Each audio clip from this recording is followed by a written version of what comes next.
Durante milenios, el verdadero conocimiento fue custodiado en el silencio de la piedra y en el eco de una lengua olvidada, la lengua de los pájaros. Hoy revelaremos uno de los secretos más poderosos de la sabiduría hiperbórea, la cábala acústica. No se trata de una doctrina simbólica ni de un sistema de pensamiento, es una ciencia sagrada que enseña cómo operar directamente sobre la realidad, dominando las fuerzas invisibles que sostienen al mundo. Exploraremos el papel del demiurgo y del logos en la creación, el poder de su yod, los designios de los entes y cómo Wotan legó a los virias las runas para que puedan resignarlos. Conocerás la diferencia entre la cábala numérica hebrea y la cábala numérica atlante, y cómo la cábala acústica hiperbórea y la cábala numérica atlante se combinan en manos de iniciados para ejercer la verdadera magia. Verás cómo los Cro-Magnon, guiados por los Siddhas, emplearon estas enseñanzas para tallar la piedra, moverla sin tocarla, construir resonadores que tal vez aún hoy vibran con un propósito ancestral. Este no es un vídeo más, es un acto de recordar. Y si has llegado hasta aquí, no es por azar. Prepárate para adentrarte en la estructura vibratoria del mundo, en la lengua olvidada de los dioses y en el secreto que permite resignar el destino escrito por el demiurgo. La cábala acústica ha sido invocada y tú estás a punto de entenderla. Comencemos. Dominar la materia con el sonido. Ver en la piedra el eco de una lengua perdida. Nombrar el mundo y al hacerlo modificarlo. Eso es la cábala acústica.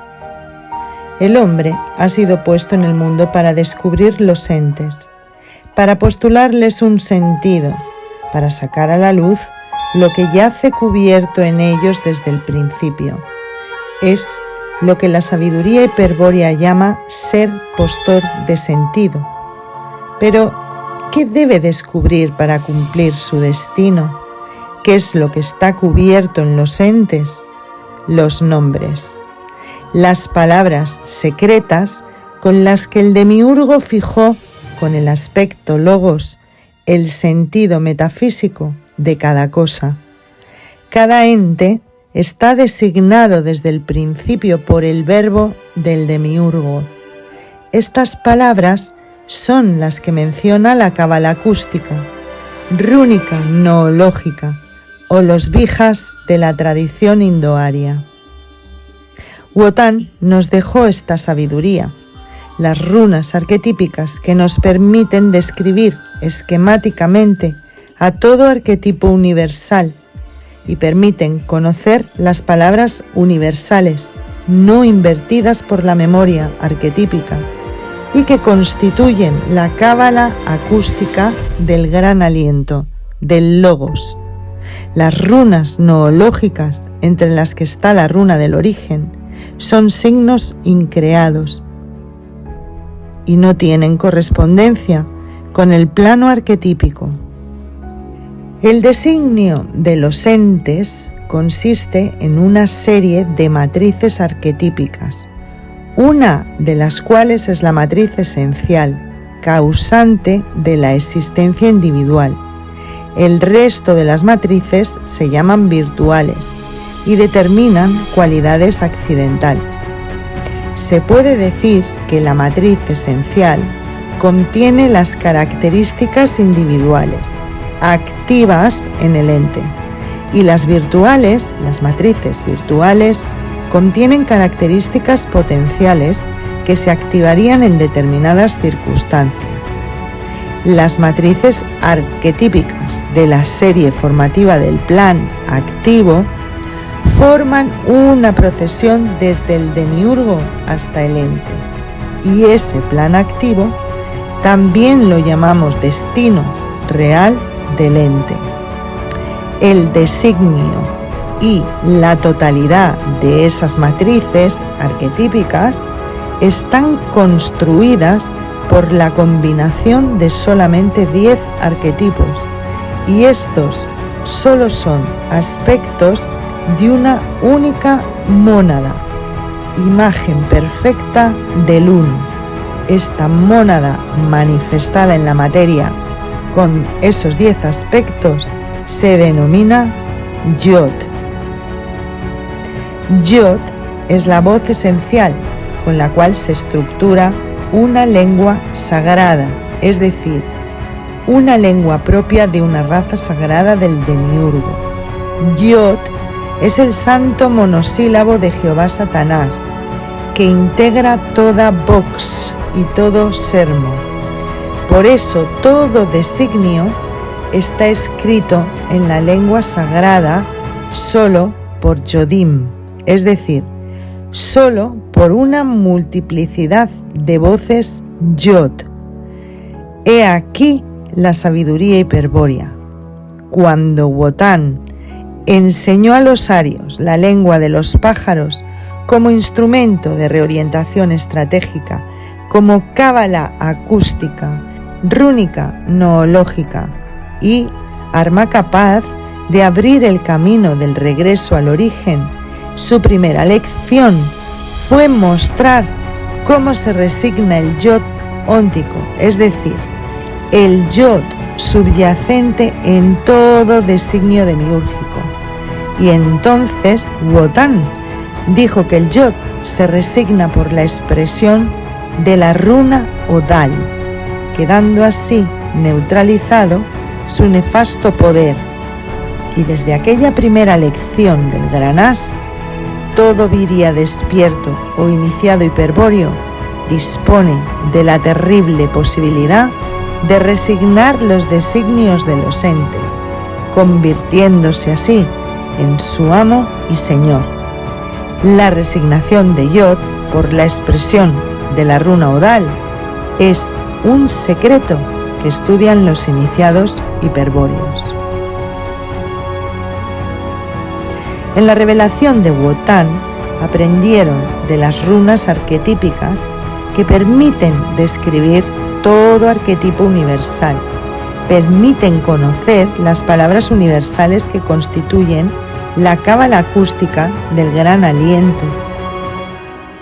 Y también aprendieron las runas noológicas, entre las que está la runa del origen, que por ser signos increados carecen de correspondencia alguna con el plano material.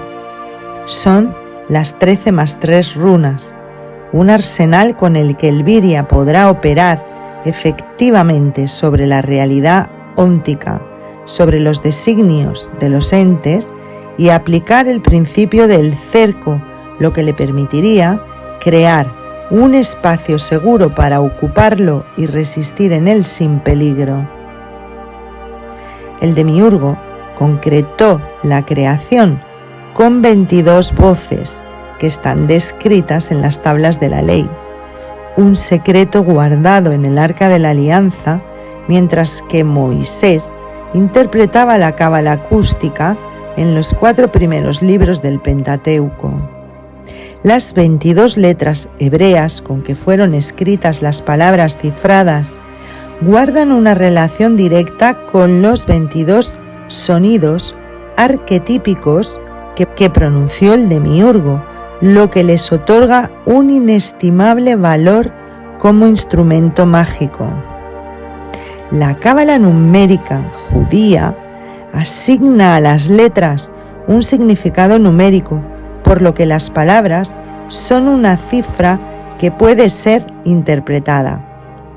Pero no debemos confundir la cábala numérica judía con la cábala numérica atlante, que se refería a otro sistema de signos alfabéticos.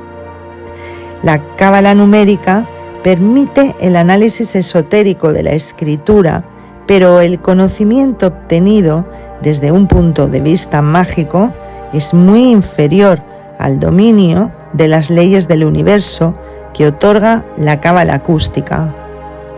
La cábala numeral contiene el secreto de los 10 sefirot y de los 22 sonidos, permite obtener las claves de los arquetipos colectivos psicoideos o manús y conocer los planes del demiurgo terrestre Jehová Satanás.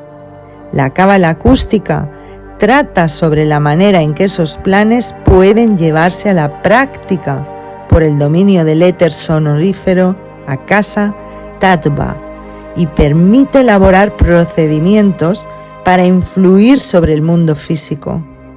La cábala acústica posibilita la taumaturgia, la capacidad de realizar prodigios. El control de las muchedumbres y los hombres se logra combinando elementos concretos de ambas cábalas. También se combinan la cábala numérica y la acústica para el ejercicio de la totalidad de las artes ocultas. Ambas doctrinas son complementarias y necesarias para la praxis mágica.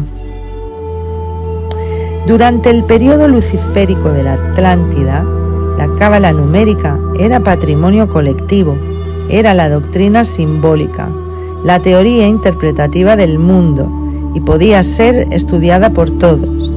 Pero la cábala acústica, la ciencia práctica del verbo, estaba reservada a los iniciados hiperbóreos.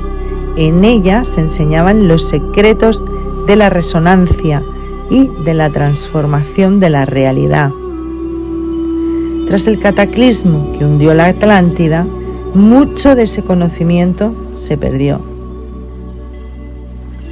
Los siddhas hiperbóreos encomendaron a los virias Cromañón una misión colectiva vinculada con la cábala acústica, ser los guardianes de la sabiduría lítica. Se les encomendó custodiar el secreto de la piedra, del tallado, de su transporte por levitación, de la resonancia telúrica, que permitía aprovechar las corrientes de energía de la Tierra, de la construcción de transductores de cristal de roca, cuyo uso, como oráculo, también conoció John Dee.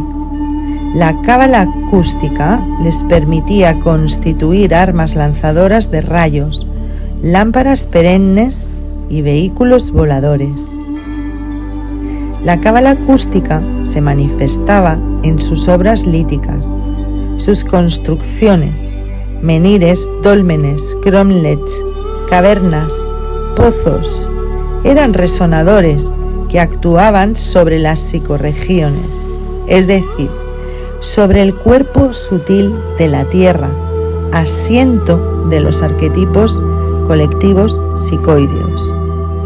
Con rituales específicos, estos dispositivos formales influían sobre la energía telúrica y reconfiguraban el entorno para permitir una orientación estratégica, para permitir el regreso al origen.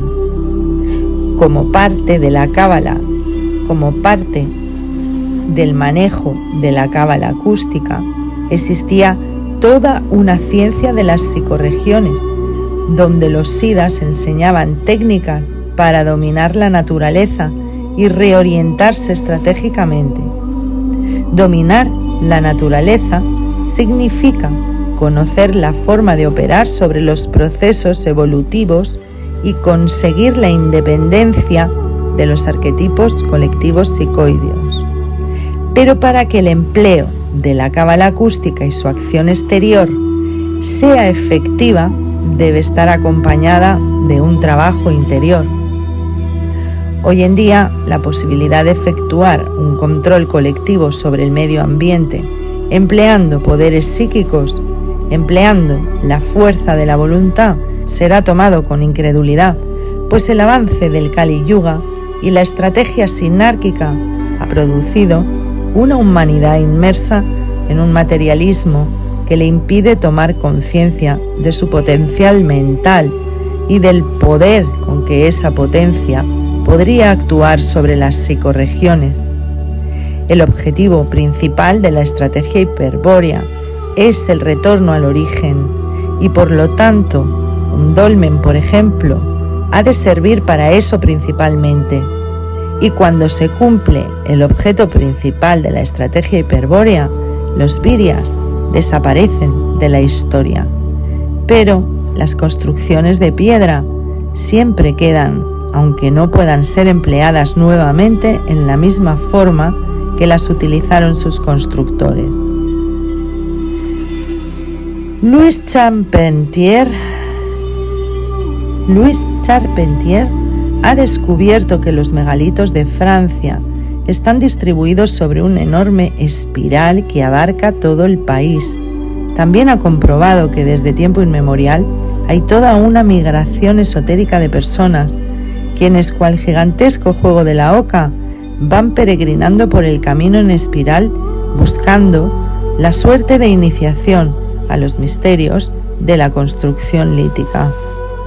Tal migración comienza a posteriori de las construcciones de piedra, pues los constructores desaparecieron cuando colocaron la última piedra en el centro de la espiral u ojo. A los que llegan después y desconocen el secreto de la piedra o carecen de pureza sanguínea como para plantear una estrategia hiperbórea, solo les queda la alternativa de purificarse siguiendo la ruta de piedra de los Siddhas. Como el origen es común a todos los linajes hiperbóreos, es posible que al seguir un camino hacia el origen, abierto por otros Viryas, se consiga recordar el secreto y se pueda así plantear una estrategia propia. Guiados por los Siddhas hiperbóreos, los Cro-Magnon fueron desplazándose desde el Atlántico hacia el sur en sentido inverso de la ruta del Kali Yuga, de zona de mayor intensidad a zonas de menor intensidad. En cada región, algunos desaparecían de la historia tras cumplir su misión, otros quedaban para cultivar la tierra y otros seguían migrando. En los centros de menor intensidad telúrica, los Siddhas abrían puertas hacia la Isla Blanca, Valhalla, Agartha, túneles topológicos orientados hacia adentro de la Tierra. Cuando hablamos de la cábala acústica, no nos referimos únicamente al sonido audible, al estímulo que perciben nuestros oídos. El sonido en su esencia más profunda es vibración estructurada, una modulación del éter sonorífero, el akasa tattva. Es forma sutil en movimiento, capaz de incidir en la materia, en la psique y en las configuraciones arquetípicas. El error de la New Age ha sido reducir esta verdad primordial a una caricatura. Han dicho, como Dios creó con el verbo, tú también puedes crear con tus palabras, como si nombrar un deseo fuera suficiente para materializarlo.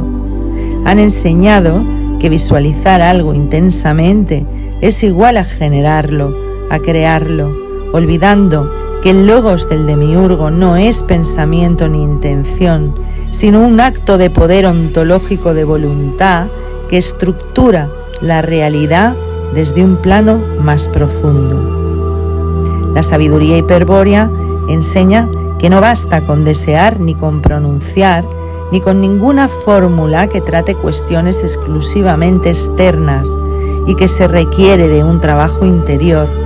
Es por eso que la palabra mágica, la runa, el pija, el yod resignado, solo es eficaz cuando está en resonancia con el origen y cuando es pronunciado desde el yo y no desde la personalidad falsa o sujeto consciente.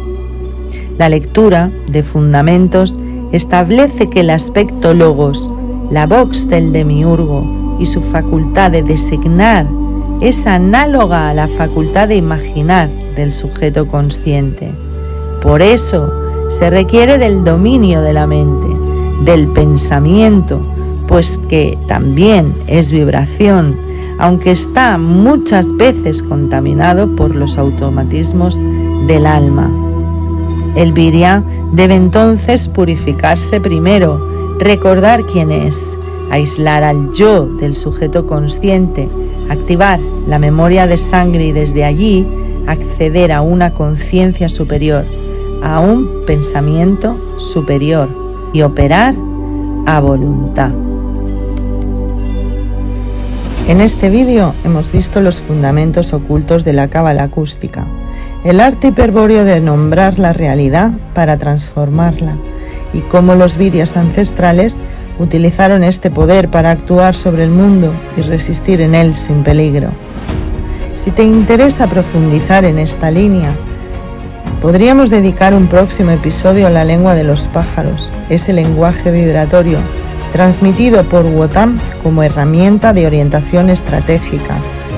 También puedes dejarme en comentarios cualquier inquietud o tema que te gustaría que abordemos en los siguientes vídeos. Tu participación es parte de esta estrategia de recuerdo. Y si sientes que el contenido de este canal merece continuar, apóyalo suscribiéndote, activando la campana para no perderte lo que viene y dejando tu me gusta. Es algo que a ti no te cuesta nada y que ayuda a que este canal llegue a más virias que aún duermen. Para quienes recién se inician en el camino del origen, recomendamos comenzar por la lectura completa de la obra del pontífice Nimrod de Rosario. Podemos enviaros en PDF y gratuitamente si nos escribís al correo que figura en caja de descripción todos sus libros. Que el reflejo de lo eterno guíe tu camino.